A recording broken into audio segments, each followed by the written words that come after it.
Hello team, very good morning, good afternoon, good evening to whom are in watching in different time period. I literally welcome you all to this another video session. Probably we have discussed one of the foremost point about what is third party cookies, and we have also gone through certain points regarding what actually a third party cookie is. And in this video session, right, we'll be discussing about Google's recent addition to Chrome's tracking protection prevents actual third party cookies. Okay, that's our main topic of discussion. But previously, which I have discussed about the key breakdowns of third-party cookies and what actually it is and how actually it becomes an how it becomes an bait, or you can say allowing privilege for visiting a website, and which basically redirects to another website or another URL for certain activities. So this is how actually third-party cookies basically works, and I have given a brief study. If you haven't watched that, please go through the session, and you'll be getting an understanding regarding what actually third-party cookies is by cyber tech educations. So probably, right, we'll be having a discussion about this. And basically Google on Thursday, right, announced that it will basically start testing a new feature called tracking protection. Okay, the concept called tracking protection, beginning from Jan 4 2024 to 1% of Chrome user as part of its effort to disparate the third-party cookies in the web browsers. Okay, the settings is designed to limit cross-site tracking by restricting a website access to third-party cookies by default.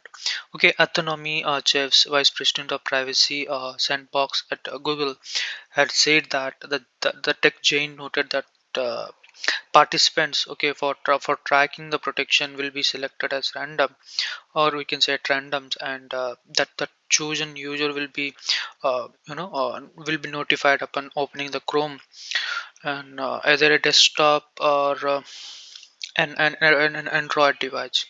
Okay, so here what actually happened is that the goal is basically to restrict the third party cookies, and which is also called as non-essential cookies also, we can say. Okay, by default, okay, preventing them from being used to track users as as they move from one website to another by serving the personalized ad. Okay, we have discussed about certain topics, right, like privacy protection, alternative to technologies, regulatory changes.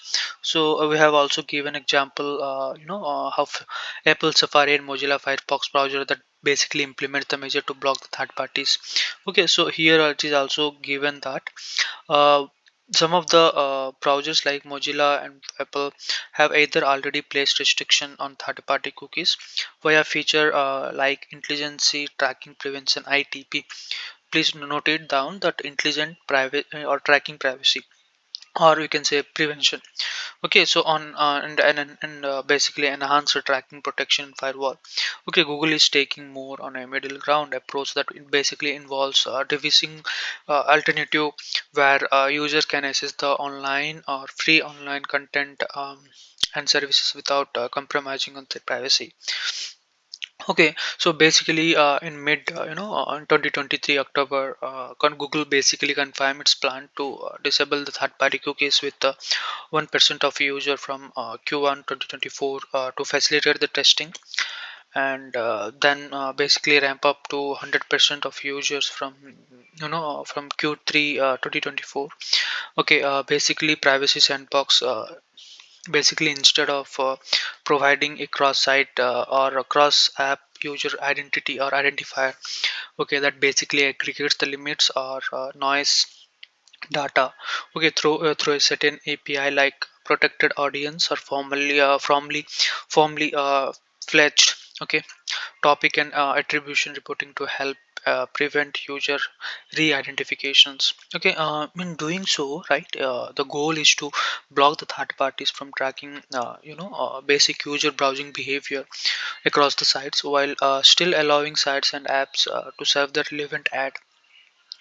and it also enables the enhancing advertisers to to measure the performance of their online ads without using any such a kind of individual identifiers. Here it is also written that the tracking the protection privacy sandbox and all the features we basically launch in Chrome will basically have a continuous work to create a web that basically being more private than ever and universally accessible to everyone as per the reporter said. So this is how actually the interface actually looks like. Okay, so privacy for an example.com browser more privacy got it, or you are one of the first experience tracking protection with limited site from the this is how actually once we get the notification, right, just to allow the traffic to deny the traffic. Same here, Google also have forwarded in its Chrome browser. So this is all about today's analysis, folks, regarding the Google's recent addition to Chrome tracking protection prevents, which basically prevents the third-party cookies. So I hope you have gone through the videos of my previous about third-party cookies I have posted. So let me end the video here itself for you. I hope you have enjoyed the session. Thank you. Thank you, folks, for giving your precious time here.